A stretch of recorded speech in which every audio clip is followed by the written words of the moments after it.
आदाब दोस्तों, मैं हूं सैयद नवाज शरीफ। दोस्तों, किसी ने क्या खूब लिखा है कि जो पाया है वक्त पे वो खोना पड़ेगा, अपनों की महफिल से गैर होना पड़ेगा। मुस्कान भरे होंठ भी तो गमज़दा होंगे, हंसती हुई आंखों को भी रोना पड़ेगा। जो देर हुई खैर हुई बात जो होनी, जो अज़ल में लिखा हो वो होना पड़ेगा। दोस्तों, बेशक हर किसी का मुकद्दर अच्छा नहीं होता, लेकिन ये बात भी सच है कि मुकद्दर को कोई बदल नहीं सकता। जो ऊपर वाले ने इंसान के मुकद्दर में लिखा होता है वही उसे मिलता है। एक कहानी आपके लिए लेकर आया हूँ, उम्मीद करता हूँ कि आपको पसंद आएगी। कहानी में 3 किरदार है। एक लड़का आबिद, एक लड़की नेहा और दूसरी एक लड़की अमरीन। जी हाँ दोस्तों, ये तीनों अच्छे दोस्त होते हैं।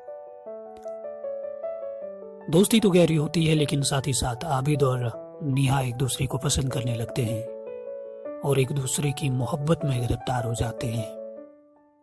बिल्कुल, अगर अमरीन की बात करें तो अमरीन दोनों की अच्छी दोस्त होती है, लेकिन अंदर ही अंदर कहीं ना कहीं अमरीन भी आबिद को पसंद करती है।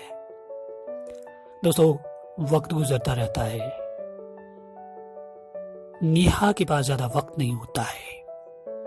वो इतनी मसरूफ रहती है कि आबिद को ज्यादा वक्त नहीं दे पाती, और जब भी आबिद को जरूरत महसूस होती है, जब भी उसे कोई बात कहनी होती है, जब भी उसे नेहा की जरूरत होती है, तब नेहा के पास वक्त नहीं होता है। लेकिन अमरीन हमेशा आबिद के लिए पेश रहती है और हमेशा उसकी बातें सुनती है, उसकी दिल की कहानियां सुनती है और उसकी परेशानियों में उसके साथ रहती है। दोस्ती बड़ी गहरी होती है और कहते हैं कि दोस्ती से बड़ा शायद कोई रिश्ता भी नहीं है। दोस्तों, वक्त ऐसा आता है जब अब तीनों की शादी का वक्त हो जाता है और आबिद के घर वालों का भी अब ख्याल होता है कि आबिद की शादी होनी चाहिए। लेकिन इसी असना में आबिद की तबीयत बहुत खराब हो जाती है। वो डॉक्टर ये कहकर आबिद और आबिद के घर वालों को दंग कर देते हैं कि आबिद एक जानलेवा बीमारी में मुब्तला है।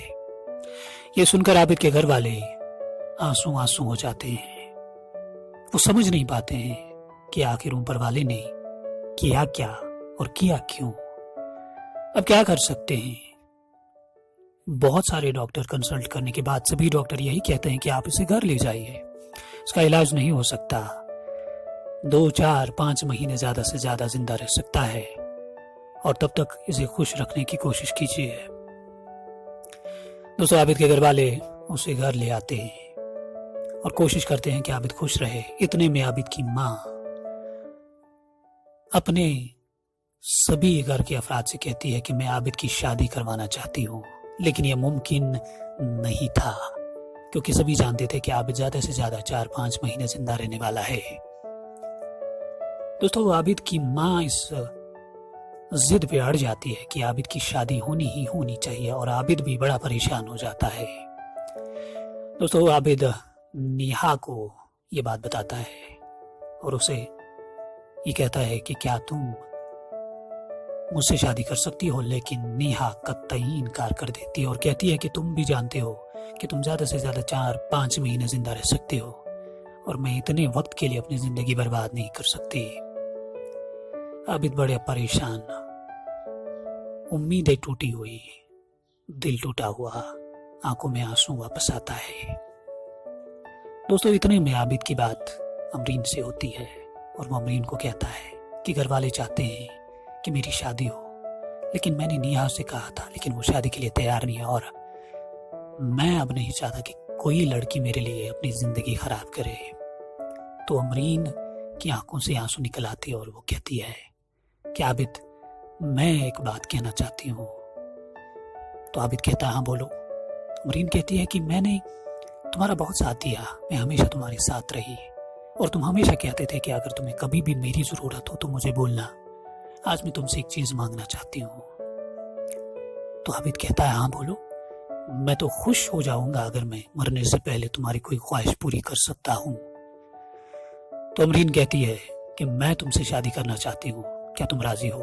ये सुनकर आबिद बेहद परेशान और हैरान हो जाता है और कहता है कि तुम सब कुछ जानती हो। बावजूद उसके तो अमरीन कहती है चुप हो जाओ, मैं सब कुछ जानती हूँ, बावजूद उसके मैं तुमसे शादी करना चाहती हूँ। यह सुनकर आबिद कहता है लेकिन इसके लिए तुम्हारे घर वाले भी राजी होने चाहिए, और ये बहुत बड़ा मसला भी था। अमरीन अपने घर जाती है, अपने घर वालों से बात करती है, लेकिन कमाल की बात कि शायद अमरीन के घर वाले ऊपर वाले पे हद से ज्यादा भरोसा रखते हैं। अमरीन के वालिद साहब अमरीन से कहते हैं कि बेटा, अगर तुम इसी बात में खुश हो तो मुझे तुम्हारी शादी करवाने में कोई भी एतराज नहीं है। अगर तुम चाहती हो कि तुम्हारी शादी हो तो मैं तैयार हूं। रही बात आबिद की जिंदगी की, तो जिंदगी और मौत लिखने वाला ऊपर बैठा है। उसने अगर तुम्हारे मुकद्दर में यही लिखा है तो यही सही, लेकिन मैं डॉक्टर्स की बात जो उन्होंने बोली है उसकी बिना पर मैं तुम्हारी ख्वाहिश को ठुकरा नहीं सकता, बल्कि मैं डॉक्टर से ज्यादा ऊपर वाले पे यकीन रखता हूँ। देखते हैं उसने किस्मत में क्या लिखा होगा। दोस्तों, शादी होती है, अमरीन आबिद के घर आती है दुल्हन बन के और आबिद का बहुत ख्याल रखती है, लेकिन अमरीन का ज्यादातर वक्त सजदों में रहता है और उसकी आंखों में आंसू रहते हैं, उसके हाथ दुआओं में रहते हैं और ऊपर वाले से बस यही इल्तिजा करती है कि ऊपर वाले मेरी जिंदगी ले ले, लेकिन मुझसे आबिद को न छीनना। मैंने तो इस पर बहुत ज्यादा भरोसा किया और मैं जानती हूँ कि जिंदगी और मौत तुम्हारे हाथ में है। अगर तुम जिंदगी देना चाहो तो दुनिया की कोई भी ताकत उसे छीन नहीं सकती। वक्त गुजरता जाता है, जहां भी अमरीन जाती है वहां लोगों से यही इल्तिजा करती है कि मेरे आबिद के लिए दुआ करना कि उसे ऊपर वाला जिंदगी बख्शे। दोस्तों, किसी न किसी की दुआ तो कबूल हो ही जाती है और शायद ऐसा ही होता है कि आबिद दिन ब दिन ठीक होता जाता है। सभी हैरान होते हैं कि आखिर आबिद इतने वक्त कैसे जिंदा रहा। अब ऐसा लगने लगता है कि आबिद को कोई बीमारी ही नहीं है, वो बिल्कुल ठीक है।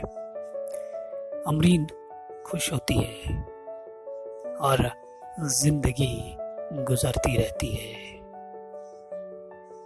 दोस्तों, कहानी में सच्चाइयां होती है और कहानी में नसीहतें होती है।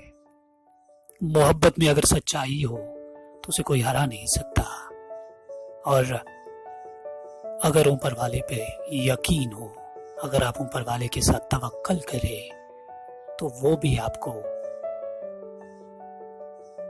खाली हाथ वापस नहीं भेजता। उम्मीद करता हूँ कहानी आपको पसंद आई और आगे भी आपकी खिदमत में कहानी लेकर जरूर हाजिर होंगे। आज के लिए इतना ही, दीजिए इजाजत। अल्लाह हाफिज़ नासिर।